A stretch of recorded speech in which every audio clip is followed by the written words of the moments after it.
He's Dave Zirin from the Nation and also edgesports.com. He joins us now. Hi, Dave. How are you?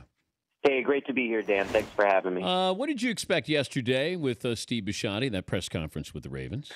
Well, I live in the D.C., Maryland area, and I expected the Roger Goodell press conference except done correctly because Steve Bisciotti has a reputation of being a people person, of being very smart, and of knowing how to handle himself.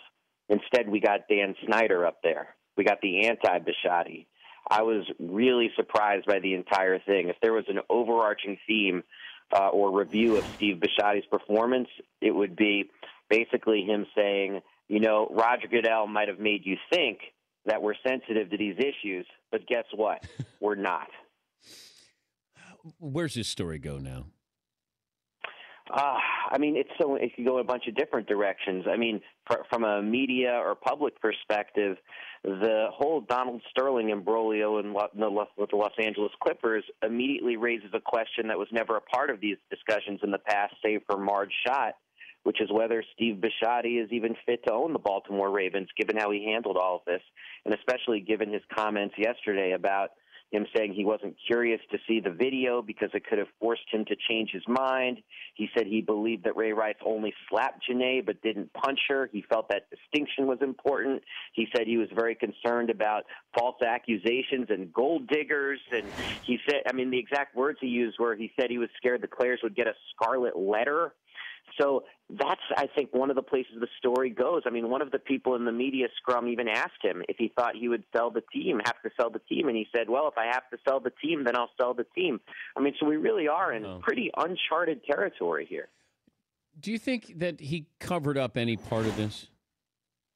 Well, what's so crazy is that there are two ways to look at it. I mean, either we look at the ESPN story as fact, and I'm just putting my cards on the table. Don Van Natta is one of my favorite writers out there. And if that's fact, then yes, they did cover it up. If it's not fact, and even if we believe everything that Steve Bisciotti said, then basically what he said was, look, we didn't cover anything up. We just treated this case like the NFL has always treated domestic violence.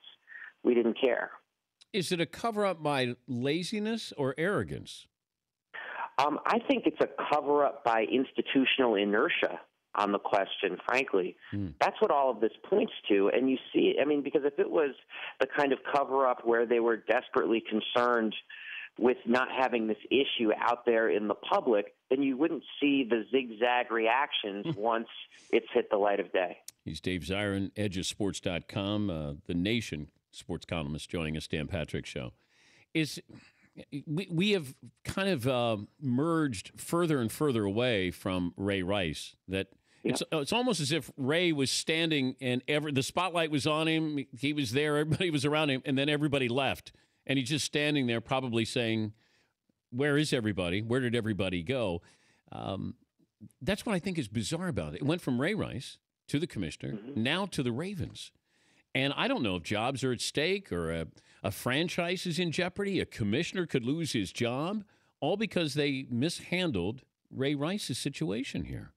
Yeah, all of that, everything you just described is on the table. I mean, Goodell staying or leaving, Bisciotti having to sell or not sell, the GM Ozzie Newsome, who, of course, is so respected as a GM, losing his job. But one thing that we're faced with, which is a pretty tough thing to reckon with, is that Ray Rice might be the only person who's telling the truth. I know. And that's, they need to hold the truth about the fact that from the very beginning he said what took place. He had a bunch of people have his back when they thought that this could be something that was done in the shadows. And then as soon as it hit the light of day, they went scurrying. So it's become a story about cover-ups, about corporate responsibility, and about whether or not, as Hannah Storm said, whether or not the NFL stands for anything other than revenue. And I think that's what makes it a story that has legs, as we know from politics. When there's a cover-up, it's something that keeps giving a story life. I go back to, and I had this question for months, and I don't know if anybody's asked the Ravens this, but if you are going to have Ray Rice and you may have him come back to your team, and you know that his attorney has access to the videotape because the prosecutor has to make it accessible to him, don't you say to the agent or the attorney for Ray, I need to see it to protect myself and my franchise. And you know what? When we look at that together, then we'll decide. But I need to see that videotape. Why didn't they do that? Just because you knew the other portion of that videotape was out there somewhere, Dave. Yeah, and then the news from Adam Schefter that even players were passing around the videotape and showing it to each other months ago. So if players could get it and pass it around as if it's a YouTube video, and if TMZ Sports could get it, the idea that the NFL couldn't is laughable. But at the very least, Steve Bisciotti did answer that question honestly in the press conference. They said, why didn't you get it? He didn't do the Roger Goodell answer of, well, jeepers, we tried, but our team of FBI and Secret Service agents couldn't get their hands on it. Steve Bisciotti said, I didn't care. And that's frankly in a line. They didn't really care about Terrell Suggs with a similar incident. They haven't cared about other incidents. And I think it would be a mistake to say that this is a Ravens problem. This is how the NFL has historically done business when it comes to domestic violence. What about concussions and performance-enhancing drugs and, the violence of the game? Is it? And I'm not looking for a cop-out here or an excuse here for this type of behavior, but I think just more of, science applied to this. Is there a correlation? Is there a combination, connection between all of this? Yeah, I just wrote about that this week. I mean, it's very understandable why some folks who are domestic violence survivor advocates are sensitive to this line of discussion, and that they point out immediately and correctly that domestic violence occurs in all walks of life that have nothing to do with concussions, and that's a very important thing for us to keep in mind. But all that being said, I mean, there is medical evidence dating back a century.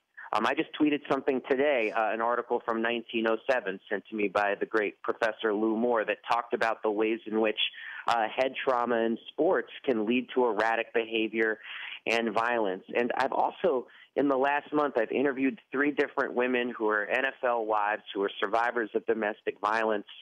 And it's really chilling, Dan, the way the stories, how much they line up, how they speak about their husbands.